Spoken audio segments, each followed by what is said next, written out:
Bonjour à tous, j'espère que vous portez tous très bien. Aujourd'hui, on est parti encore pour une nouvelle vidéo. Vous savez que parfois, après de grosses vidéos, que ce soit des vidéos sur des voitures, des vlogs, j'aime me poser relax pour relaxer un peu la pression. Et puis voilà, cette vidéo est bien faite pour ça, parce qu'on va causer, enfin, je vais beaucoup plus répondre à vos questions. Donc, comme je vous l'avais promis, la FAQ, lors des 10K abonnés, on avait eu plus de 50, je pense 50 commentaires, donc j'ai dit c'était pas possible de faire les 50. Enfin, 50 questions, c'est pas possible de répondre aux 50 questions dans une seule vidéo. Donc, on a fait une partie, FAQ numéro 1, comme vous le voyez. Aujourd'hui, c'est la partie 2. Je pense qu'on aura 3 parties maximum parce que une partie 12 questions, deuxième partie, on prendra aussi 12, 13 ou 15 questions. Il y a des questions qui se ressemblent, donc je pense 15. Donc, et puis la troisième partie, on fera le reste et puis voilà. Donc, ce sont un format qui nous permettra de pouvoir quand même relâcher la pression de temps en temps et aussi répondre à vos questions. Parce que comme je le dis souvent, il y a des questions qui sont très pertinentes et je pense que c'est quand même intéressant pour pouvoir donner des éclaircissements dans ces vidéos. Donc, si vous êtes prêts, comme d'habitude, le générique va apparaître. C'est le temps pour toi de t'abonner si tu n'es pas encore abonné sur la chaîne. Un pouce bleu et puis laisse ton commentaire. S'il y a des éléments de réponse que vous voulez compléter ou bien des trucs que vous voulez approfondir, tout ça se passe dans les commentaires. On y va.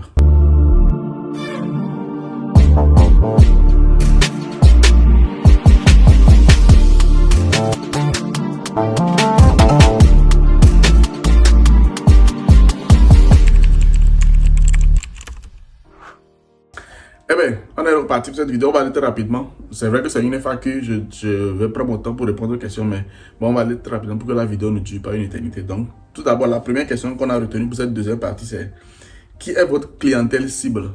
Voilà, c'est monsieur Marc. Le Marc qui demande qui est notre clientèle cible à la société IT Consulting Group. Donc, notre clientèle cible, on a quand même une large gamme de clients parce que, comme vous le savez, on a beaucoup de services. On a l'import-export, on a la traduction multilingue certifiée, on a l'accompagnement pour les visas, on a les projets d'investissement, et puis on a le graphisme et puis le web design. Donc, ça veut dire que toute personne qui se retrouve dans ce besoin-là est automatiquement notre client. Maintenant, quand on se base beaucoup plus sur le commerce international, l'import-export, ceux qui viennent en Chine pour pouvoir avoir des coopérations avec des usines, c'est-à-dire ont des projets en Afrique. Par exemple, la dernière fois, on a travaillé sur un projet avec un client de Côte d'Ivoire. Donc, c'est des besoins spécifiques, je sais pas, en machine, en voiture, en camion, tout ça là. Donc, c'est des trucs sur lesquels on prend beaucoup de temps pour travailler. Donc, ça, c'est un type de nos clients, voilà. Et puis le second, c'est vraiment les commerçants, ceux qui font des commandes en gros depuis la Chine. Donc il y a des gens qui ont des domaines spécifiques, je dis n'importe quoi, c'était vendre que des chaussures, c'était vendre que des habits, c'était vendre que des portables, c'était vendre que des sacs. Donc ce genre de clients aussi, on les accompagne. Et puis enfin, la grande majorité, c'est ceux qui ont juste des besoins personnels, c'est-à-dire, je sais pas, vous avez trouvé un produit en ligne très intéressant, mais qui n'est pas disponible dans votre pays. Donc vous pouvez le commander depuis la Chine. Donc pour ça, il y a Elikia, la plateforme, comme vous le savez, vous pouvez aller commander directement sur Elikia. Et puis voilà, vous serez livré en temps et en heure. Maintenant, si le produit que vous cherchez n'est pas disponible sur Elikia, vous contactez le secrétariat, voilà, sur le numéro WhatsApp qui s'affiche, et puis c'est bon. Donc voilà, je pense que M. Marc est satisfait pour la réponse. Deuxième question, c'est Funny Comedy. Donc Funny Comedy, je pense que c'est le nom de la chaîne. Donc il dit, congrats, voilà, merci beaucoup. Comment avez-vous fait pour bien maîtriser le chinois? Je pense que cette question-là est revenue plusieurs fois. Donc on va mettre ça à la fin et on va répondre une fois pour de bon. Donc, reste à la fin pour voir la question. Enfin, la réponse à ta question. Donc, la troisième question, Zané Hugues. Zané Hugues, salut. Je pense que Zané Hugues a reçu son cadeau. La dernière fois, il m'a fait signe. Donc, si tu es là, exprime-toi dans les commentaires. Quelles ont été tes premières impressions quand tu es arrivé en Chine? Sinon, bravo pour les 10K abonnés. Je pense que là, on doit être à 12K, si je ne dis pas de bêtises. Donc, ça veut dire que depuis lorsque la vidéo des 10K est sortie jusqu'à maintenant, je pense à peine 1-2 mois, on est déjà à 12K. Donc, ça veut dire que ça avance très vite. Donc, quelles ont été mes premières impressions quand je suis arrivé en Chine? Il faut dire que moi, je suis arrivé en Chine pour la première fois dans le cadre de... Pas forcément pour le travail ou bien pour l'étude, mais c'est dans le cadre d'un voyage, une visite. Donc, je suis arrivé d'abord... La première ville où j'ai mis les pieds en Chine, c'était à Shanghai. Donc ça veut dire que la Shanghai, mais c'était vraiment pour le transit parce que quand tu arrives de l'extérieur de la Chine, soit tu descends à Hong Kong, soit tu descends à Guangzhou, soit à Pékin, soit à Shanghai. Donc généralement, ce sont ces villes-là. Donc on est descendu d'abord à Shanghai et puis ensuite à Chongqing. Donc Chongqing, c'est une très belle ville, c'est la plus grande ville au monde d'ailleurs.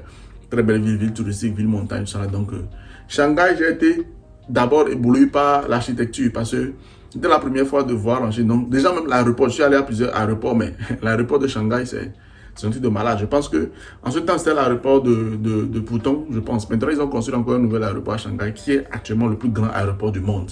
Donc, imaginez un peu la dinguerie. Donc, voilà. Donc, j'étais un peu ébahi.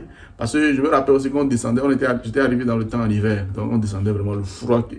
Et puis, tout était vraiment grand. J'ai impressionné. Maintenant, arrivé, on a fait le transit.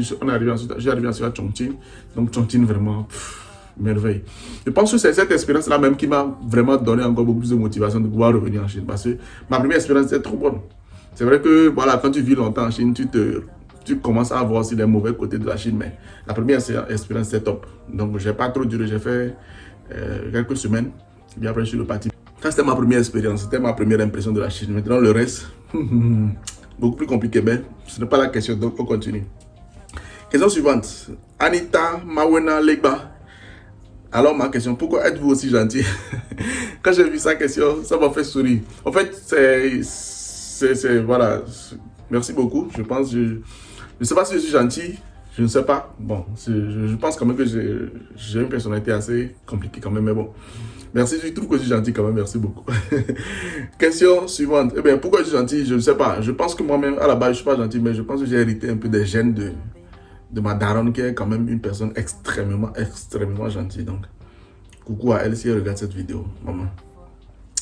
Ok, question suivante, c'est Actu Fort. Actu Fort. Très bonne vidéo. J'aimerais savoir comment s'installer en Chine pour les études quand on n'a pas de bourse et qu'on n'a pas beaucoup de budget. Et combien peut coûter un accompagnement avec vous. Donc, si je comprends la question, il veut s'installer en Chine pour étudier, mais bon, vu qu'il n'a pas de bourse, s'il n'a pas de bourse, ça veut dire que peut-être qu'il n'a pas étudié le chinois ou bien il n'a pas vraiment passé par les trucs là. Donc, il est venu sur fonds propres. Et puis voilà. Et à peu près combien ça peut le coûter. Il faut comprendre qu'en Chine, les études ne coûtent pas extrêmement cher. Généralement, les collages, c'est en temps normal 1 an. Avec maximum 1 million, tu as payé ton écolage. Non, bien je dis des bêtises. Non, un semestre, voilà, c'est un semestre. Je dis des bêtises. 1 million, au moins un semestre. Parce que ici, on ne paye pas semestre. Donc, ça veut dire qu'un an, 2 millions. Mais je pense que c'est le prix de beaucoup d'écoles vraiment de renommée en Afrique. Quand tu vas en Europe, c'est carrément autre chose. Maintenant, ce qui est compliqué en Chine, à part le coût de l'écolage, c'est la vie. Parce qu'il faut vivre, il faut manger, il faut payer le loyer, il faut tout. Donc, c'est tout ce combo-là qui fait que, voilà, ça, l'addition revient un peu salée. Donc, c'est quand même mieux d'avoir une bourse pour pouvoir te soutenir dans ce sens-là. Et puis aussi, il y a la possibilité d'avoir une bourse partielle, c'est-à-dire, tu as la bourse de l'école, mais qui ne te paye pas de l'argent, c'est-à-dire la bourse te gratifie de l'écolage et toi-même tu te débrouilles. Donc ça aussi c'est pas mal parce que tu n'as pas le poids de l'étude, donc tu n'as pas le poids des frais d'écolage, donc toi-même tu te débrouilles pour manger et puis voilà quoi. Donc je pense que c'est ça. Mais si vraiment il faut payer l'écolage et puis il faut manger toi-même, il faut louer toi-même et puis il faut voilà, il y a le loisir aussi. Je pense que sur une année il faut prévoir au moins 3 millions. Il faut prévoir 3 millions sur une année. Donc souvent les écoles demandent 2 millions pour un semestre. Pour tout, c'est-à-dire pour garantie quoi, pour garantie. Mais si on ajoute l'écolage, donc 3 millions pour une année, normalement ça devrait, non. Donc 6 millions une année scolaire en Chine. Donc si tu viens pour étudier la licence, donc 6 millions fois 4, c'est pour le master 6 millions fois 2. Donc voilà à peu près. Maintenant un accompagnement avec nous, je pense que ça dépend parce que les chiffres varient entre 200 000 et 600 000 en fonction de ce à quoi on souscrit. C'est une admission simple, une bourse partielle, une bourse complète, voilà. Donc pour plus d'informations, il faut nous contacter en privé pour avoir toutes les informations. Donc question suivante. Sheila Legba, merci monsieur Hugo. Si votre entreprise se situe où à Lomé?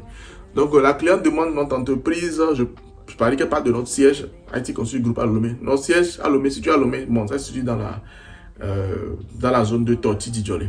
Donc Torti Djolé, le boulevard, l'avenue Pia. L'avenue Pia qui est en pavé, donc depuis Atikoum et vers Adido à Ben, je pense, je ne dis pas de conneries, ça fait longtemps, j'ai quitté. Donc, tout compte fait, Torti Djolé. Mais vous pouvez contacter le secrétariat, il va vous envoyer la localisation par WhatsApp. Vous prenez, voilà, un Gozem, et puis le Uber togolais, et puis vous êtes là-bas. Question suivante, c'est Blue Stack Konaté. Salut, comment as-tu entrepris l'aventure en Chine? Je rêve d'y aller un jour.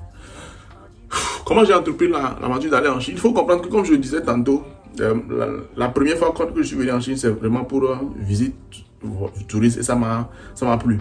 Mais j'étudiais quand même un peu le chinois Confucius. J'ai étudié un peu le chinois Confucius. Je pense que j'ai fait 6 mois vraiment en classe. Et puis j'ai fait, on va dire, 2 ans de façon générale parce qu'à un moment donné, j'étais obligé de travailler. Donc je travaillais et puis j'étudiais le chinois.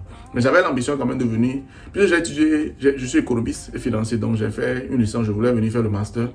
Pas aux États-Unis, mais en Chine parce que, bon, je disais qu'il faut soit les deux puissances économiques mondiales, c'est les États-Unis et la Chine. Donc je voulais beaucoup plus la Chine parce que je me disais que j'aurais aussi un avantage d'avoir une langue de plus puisque je parlais déjà l'anglais. J'avais vécu aussi au Ghana, donc j'ai choisi la Chine pour ça à la base. Donc c'est arrivé en Chine après. Donc pour le faire, j'ai dû étudier le chinois pour avoir une base solide et aussi pouvoir obtenir la bourse. Comme je vous disais tantôt, obtenir la bourse c'est beaucoup plus facile pour toi de pouvoir étudier que si tu payes à tes frais, c'est trop de pression. Et pour toi et puis pour tes parents. Donc j'ai étudié le chinois pour les 2 raisons là. Donc j'ai évidemment fait fort depuis la bourse et je suis revenu en Chine. Donc je suis venu en Chine, j'ai quand même approfondi la langue chinoise avant de continuer. Et là j'ai fini. Ça tombe dans la période de Covid. Je n'avais pas prévu forcément de travailler. Mais bon, j'ai dû, malgré moi, commencer à travailler parce que la bourse était finie. Il faut survivre. Donc on faisait des jobs de gauche à droite. Après, il y a un Chinois qui m'a dit, mais tu es un très bon Chinois, tu es bon en commerce international. Pourquoi tu ne viens pas travailler avec moi? Donc je n'avais rien à faire, j'ai accepté. Puis moi, je ne savais pas qu'on pouvait, en ce temps, je ne savais pas vraiment qu'on pouvait avoir le permis de travail, le visa de travail facilement en Chine, surtout pour un Africain. Donc c'était un peu, j'avais dit bon que je me lance voir. Et puis après, c'est en faisant des recherches, en comprenant que j'avais compris que j'avais le profil parfait pour pouvoir avoir facilement un permis de travail et puis un visa de travail en Chine. Parce que non seulement j'avais un bon niveau en chinois, un HSK 6, le dernier niveau de chinois. J'avais voilà, étudié dans le commerce international. Et puis voilà, j'avais aussi travaillé avant d'arriver en Chine. Donc j'avais au moins 3-4 ans d'expérience de travail avec des sociétés chinoises aussi dans beaucoup de projets en Afrique. Donc j'avais tout pour voir le profil parfait quoi. Donc du coup ça a été très rapide. Donc j'ai eu le visa de travail, tout ça, et puis donc j'ai commencé à travailler. Donc c'était un peu comme ça que je suis finalement resté en Chine. Question suivante, c'est It's Coatis. Très bien, ma question, quelle est la pire expérience que vous avez vécue en Chine? La pire expérience que j'ai vécue en Chine. Bon, ce qu'on va faire, je pense qu'il y a une image qui me vient en tête. C'est lorsque j'ai failli, je pense que ça c'est vraiment, j'ai failli être suivi une arnaque vraiment ficelée. Bon, ce qu'on va faire, j'ai fait une vidéo sur ça, ma pire expérience en Chine.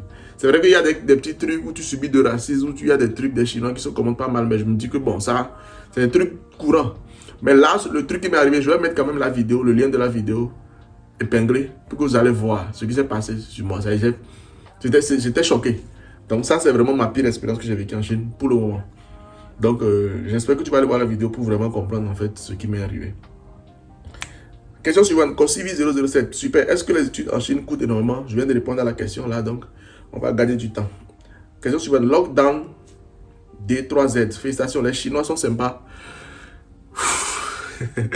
La question sur laquelle les Chinois sont sympas. Oui et non. Oui et non. D'abord, oui, pourquoi? Parce que si je veux dire, s'il y a des Chinois qui te connaissent, parce que je pense que les Chinois prennent du temps vraiment à connaître les gens. Parce que les Chinois ils se font vraiment un a priori très rapidement. Les Chinois ont des préjugés sur des gens très très rapidement. C'est-à-dire le Chinois, sans te connaître, avec de petites légères informations, il tire vraiment une conclusion active. Par exemple, quand le Chinois voit un noir en Chine, il se dit que le noir, c'est quelqu'un de pauvre, il vient d'un endroit pauvre, il est quelqu'un de sale, il est quelqu'un de pas très intelligent, il est quelqu'un comment dire, de fainéant, parce qu'il y a beaucoup de Chinois qui vont en Afrique, qui viennent revenir dire que les Africains sont fainéants. Donc, il y a des a priori qui sont très carrés. Donc, ça veut dire que le Chinois, à la base, il prend cet a priori-là pour pouvoir te confronter à la base. Donc, la première fois, forcément, il sera désagréable parce que c'est comme toi, par exemple, tu as quelqu'un de toi, tu as appris que cette personne-là, c'est un voleur, c'est un tueur, un gars, quand tu vois la personne, tu te protèges automatiquement. Donc, c'est un réflexe. Je pense que les Chinois ont ce réflexe-là envers les Africains. Donc, les Chinois, à la base, ils ne te connaissent pas. La plupart du temps, 90%, ils sont désagréables avec les gens. C'est rare de voir des Chinois qui ne te connaissent pas et qui, quand même, sont gentils. C'est vrai qu'il y a des gens qui sont aussi, en chinois, pas de sué. Ça veut dire des gens qui sont faux, fake, en fait, comme on le dit. Donc, ça veut dire que la personne fait fi d'être gentil avec toi, mais pour pouvoir te soutirer des informations. Et la personne, il s'en fout pas mal de toi, mais il vient dire, ah, comment ça va bien, ah, ça tu te plais en Chine, et puis il commence à poser des questions, tu viens d'où, ton salaire c'est combien, bon, il y a ce genre de trucs aussi. Maintenant, les Chinois qui te connaissent vraiment, par exemple, moi je travaille dans ma société depuis maintenant plus de 5 ans, voire 6 ans. Donc ça veut dire que les gens qui sont dans ma société, les Chinois qui sont ici, ils me connaissent bien, ils connaissent mon caractère, mon hygiène de vie. Voilà, ils savent un peu ma mentalité, mon cerveau et puis mes compétences en termes de travail. Donc, ces trucs-là, après ça, l'idée que le Chinois a avec toi, ça change carrément. Et puis moi, voilà, je suis chef de département dans une société chinoise où j'ai des Chinois qui travaillent sous moi. Donc, ça veut dire que vous voyez un peu que quelqu'un à qui tu es supérieur, la personne déjà te donne un respect. La personne, surtout si tu es étranger, te dit que voilà, si la personne là, il est étranger, mais il est mon supérieur hiérarchique, ça veut dire que c'est quelqu'un qui est vraiment exceptionnel. Tu vois, donc, ce truc-là, ça change carrément lorsque là, tu es quelqu'un de, voilà, tu as aussi le profil qu'il faut, hein, parce que si tu es vraiment quelqu'un de fainéant, et que le Chinois à la base, il avait l'idée que tu es fainéant, et puis du coup, tu es vraiment fainéant là, ça veut dire que tu es mort. Donc, ça, je peux répondre à ça. Maintenant, les amis, les gens avec qui je suis tous les jours, je connais bien, on est des amis, on est proches, là, sympa. Sympa. Et puis aussi, il faut rappeler qu'il y a un groupe de Chinois, c'est-à-dire les Chinois qui ont vécu à l'étranger, que ce soit en Europe ou aux États-Unis. Je pense que c'est les meilleures personnes aussi que j'ai connues en Chine. C'est-à-dire, j'ai des amis qui ont vécu en Italie, qui sont rentrés en Chine, qui ont vécu aux États-Unis, qui sont rentrés en Chine. C'est des gens vraiment open mind, où tu es tout le temps avec eux, mais si on ne fait pas la différence, si on ne voit pas que vous avez une peau de... Tu es noir et qu'ils sont jaunes, tu penseras que vous êtes même personne, quoi. Parce que c'est des gens qui ont été à l'extérieur, qui ont une mentalité carrément différente de ceux qui vivent en Chine. Donc, je ne sais pas si tu vois à peu près. Donc, on continue avec la question suivante. C'est Marc Habia. Est-ce que vous avez la passion d'avoir votre entreprise quand vous étiez en Afrique ou bien l'idée est venue une fois quand vous étiez sur le sol chinois? Bonne question. Je pense que cette question-là, il y a beaucoup de gens aussi qui vont se poser la question. Est-ce que je suis venu en Chine avant de créer ma société d'import-export ou bien j'étais en Afrique avant de créer la société? Il faut comprendre que moi, j'ai créé ma société en Afrique avant de venir en Chine. Parce que mais j'ai commencé à étudier le chinois avant de créer ma société. Moi, à la base, j'ai toujours été quelqu'un d'entrepreneur. Donc, quand tu as le profil que moi j'ai, moi, par exemple, je suis quelqu'un, je sais pas, mais je suis attiré naturellement vers les responsabilités. Je sais pas, que je sois à l'école, les trucs de major, tu es chef de groupe, j'ai toujours été attiré, président de trucs là, j'ai toujours été attiré vers les responsabilités. Je me disais que si j'ai cette capacité-là à manager une équipe, à manager des gens très facilement, mais pourquoi est-ce que je ne vais pas essayer de créer une entreprise moi-même au lieu de travailler toute ma vie pour quelqu'un? Donc, c'est l'idée-là qui me venait. Donc, je pense qu'on avait une association où j'étais aussi le responsable. Donc, j'ai travaillé avec une équipe où je me dis, bon, c'est des gens vraiment pas mal, avec qui on a pratiquement la même vision. Donc, je les ai proposé, si on crée une société, voilà. Si on crée une société, on faisait ta. Donc, voilà, il y a certains qui étaient d'accord, certains qui n'étaient pas chauds. Donc, ceux qui étaient chauds, on s'était mis ensemble pour créer la société. Donc, c'est pourquoi quand vous voyez qui constitue le groupe, je ne suis pas le seul. À part moi, il y a on est ensemble 7, donc 6 autres associés. Donc, je me rappeler que la société a été lancée le 4 juillet 2019. Et en septembre, je revenais en Chine. Donc, ça veut dire que j'ai lancé la société puis je suis parti en Chine. Mais c'est vrai quand même que quand j'ai lancé, je suis parti, il y a quand même un travail qui a été fait pour que la société puisse continuer de fonctionner. Sinon, après 6 ans, si je suis toujours ici et que la société fonctionne toujours, ça veut dire que voilà, on a quand même tenu le coup. Donc maintenant, arriver en Chine, c'est vrai que arriver en Chine, ça donne beaucoup d'idées. Il faut comprendre que la société, je vais vous mettre des images, vous allez voir, les services, ce qu'on faisait au tout début de la société, les services qu'on faisait et ce qu'on fait maintenant, il y a eu beaucoup d'ajustements, beaucoup d'améliorations. C'est vrai que la vision, l'idée a toujours été la même, mais il y a eu beaucoup d'adaptation par rapport au marché et puis par rapport à tout ce que moi j'ai appris ici en Chine. Donc je vais dire que le fait d'être en Chine m'a donné beaucoup plus d'idées que ce que j'avais à la base. Mais le fait d'entreprendre, juste d'avoir une entreprise, c'était un truc que j'avais depuis. Donc voilà à peu près, je réponds à cette question. Donc pour terminer, j'ai regroupé 4 questions de Obed, Aristide, Dossou, Sougle, Victor et puis Martine Welty. Donc eux posaient tous pratiquement la même question. Bonjour, ma question est de savoir comment as-tu appris le chinois. J'aimerais te féliciter. Tu es arrivé en Chine. Bon, il y a Aris qui demande, je suis arrivé en Chine il y a combien d'années? Donc de 2018 à 2025, donc ça fait 7 ans. Donc 7 années. En chinois, on fait comme ça, 7. Donc un petit type que j'apprends en chinois, c'est 1, 2, 3, 4, 5, 6 et puis 7. Donc 7 années que je suis en Chine. Donc ça veut dire que la société a 6 ans. Moi, je suis en Chine depuis 7 ans. Mais quand je suis en Chine, ça veut dire que je prends encore la première fois où je suis venu en Chine parce que je suis venu en Chine et je ne veux pas dire. Je suis venu m'installer même en Chine en 2019. Donc on va dire 6 ans. Donc je suis venu en Chine 7 ans, mais je me suis installé définitivement il y a 6 ans. Donc voilà. Maintenant, comment j'ai appris le chinois? Je viens de dire ça tout à l'heure. J'ai commencé à étudier le chinois, je pense, en 2000. 2017, je ne dis pas de conneries, en 2016-2017, j'ai commencé à étudier le chinois. Mais j'ai fait 6 mois à Confucius et je suis parti travailler sur des projets avec des Chinois. Donc je peux dire que c'est vrai que j'ai étudié le chinois à Confucius, mais ce qui, moi, m'a propulsé très rapidement, surtout au niveau du parler, c'est le fait d'avoir voyager avec des Chinois sur beaucoup de projets, au Ghana, en Côte d'Ivoire, au Mali, au Niger, voilà, dans beaucoup de pays, en Afrique du Sud, beaucoup de pays, j'ai travaillé sur beaucoup de projets avec des Chinois. Donc c'est vrai qu'au début c'est un peu compliqué parce que je n'avais pas vraiment un beau vocabulaire. C'est vrai que j'ai eu la chance quand même d'avoir une bonne prononciation dès le début, je prononçais bien les mots dès le début, mais je n'avais pas un vocabulaire bien riche. Mais en étant tout le temps avec les Chinois me disaient non, t'inquiète, on va t'apprendre ça, ça veut dire ça en chinois, ça. Donc j'apprenais au fil du temps. Et puis vu qu'on était tout le temps, quand tu voyages avec les Chinois, ça veut dire que tu vis avec les Chinois. C'est-à-dire, par exemple, on prend une villa, je donne l'exemple banal, on va au Burundi par exemple sur un projet, on loue une villa, peut-être de 7 chambres, j'ai ma chambre, les 6 Chinois, leur chambre, donc tout le temps on est ensemble. Le matin on se réveille, on va au boulot. À midi, on mange à ça. Donc, le fait d'être tout le temps avec les Chinois qui ne comprennent pas français, donc ça veut dire qu'on est obligé de parler en chinois. Donc, quand ils me disent un truc que je ne comprends pas, ils sont obligés de prendre le traducteur qui me dit en fait, ce qu'on vient de dire, ça veut dire ça. Je vois en français, je dis ah, ok, ok. Donc, la prochaine fois, le lendemain, ils me disent ça, je comprends automatiquement. Donc, j'ai fait ça, je pense, j'ai travaillé en Afrique comme ça pendant de 2017 jusqu'à 2019, je pense, pendant 2 ans. J'étais beaucoup de projets avec des Chinois comme ça. Et même, j'ai suis revenu au Togo, même, je pense, en 2018 pour travailler aussi avec une société. Donc, ça a fait que j'avais vraiment un bon niveau en parler. Et je travaillais beaucoup. C'est-à-dire, quand je reviens du boulot, je travaillais beaucoup, je m'exerçais, que ce soit en caractère, j'écrivais beaucoup. Beaucoup. Ça, vraiment, c'est une période où, moi-même, là où je suis, je vous parle actuellement, quand j'y pense, je ne crois pas que j'étais aussi assidu, j'étais aussi, on va dire, discipliné, voilà, dans cette période-là. Parce qu'il faut imaginer que j'étais dehors, je travaillais, je bossais moi-même la nuit sur les caractères, sur tous les Chinois. Mais je reviens, parfois je peux être dans un pays comme ça, et on dit il y a examen, donc je prends l'avion, tac, je reviens au Togo pour composer, j'avais de bonnes notes. La première fois qu'on a fait le HSK, après, il y avait des gens qui étaient toujours à l'institut, mais on avait des notes meilleures, donc il faut voir un peu le sérieux, l'assiduité qu'on a eu. Donc, après, je suis venu m'installer en Chine. Donc, quand moi je viens m'installer en Chine, ça veut dire que je parle bien chinois parce que, enfin, quand je parle bien, je m'exprime couramment. Mais il faut savoir que s'exprimer couramment et parler très bien chinois, je pense qu'il y a quand même un gap. Il y a quand même un gap parce qu'il faut comprendre que quand tu vis en Chine, le quotidien des Chinois, c'est-à-dire leur parler, c'est un autre level par rapport à ce qu'on faisait. Parce que je comprends que les Chinois qui travaillent avec nous en Afrique, ils essaient quand même de simplifier les langages pour qu'on comprenne facilement. C'est ce que j'ai remarqué. Mais quand tu vis en Chine, le Chinois n'a pas ce réflexe-là. Ils parlent et puis ils ont souvent des expressions idiomatique. Je dis n'importe quoi. Par exemple, en français, on a des expressions où je dis ah, comment vas-tu? On s'attrape demain, voilà, à l'endroit habituel. Donc, quand quelqu'un n'est pas ancré dans la culture française, tu lui dis on s'attrape demain. On dit on s'attrape comment? Ouais, donc c'est un peu des trucs. Et puis il y a aussi des verlans, des trucs, des expressions idiomatiques, de ces trucs que quand tu vis en Chine, tu es ancré dans la culture, tu comprends.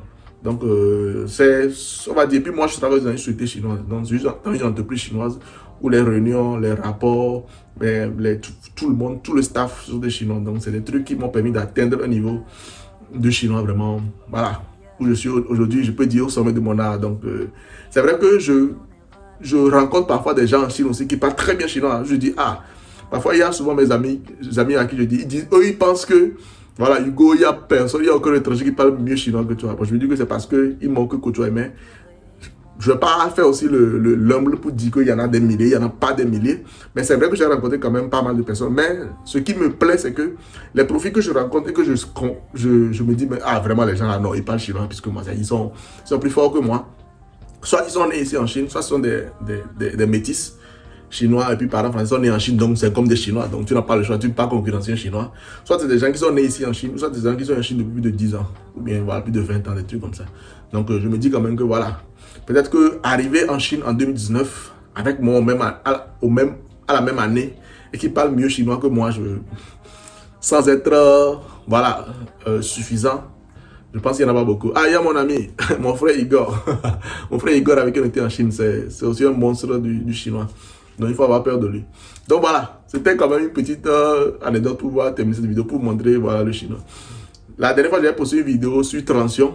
J'espère que vous avez vu le documentaire que j'ai fait. Enfin, la petite description que j'ai fait sur la société Transion qui détient les portables, les Itel, Infinity Techno, voilà.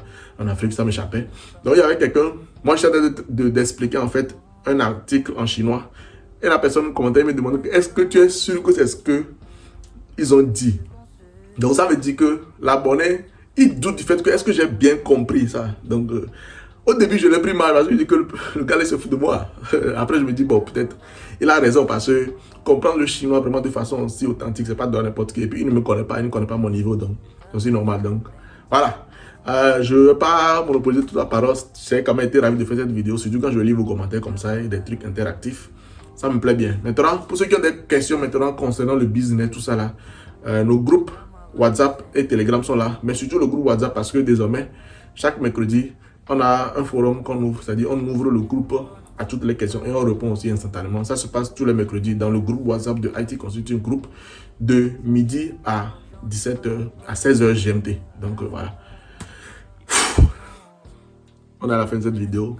Cette vidéo a été longue, mais je pense qu'elle valait le coup. C'est Hugo comme d'habitude, je vous retrouve la prochaine fois. Ceux qui sont restés jusqu'à la fin de la vidéo, écrivez un commentaire super. Écrivez un commentaire super. Je saurai que tu es resté jusqu'à la fin de la vidéo. Et qui sait, peut-être que ceux qui auront écrit super, ils auront un cadeau. On ne sait jamais. Allez, ciao.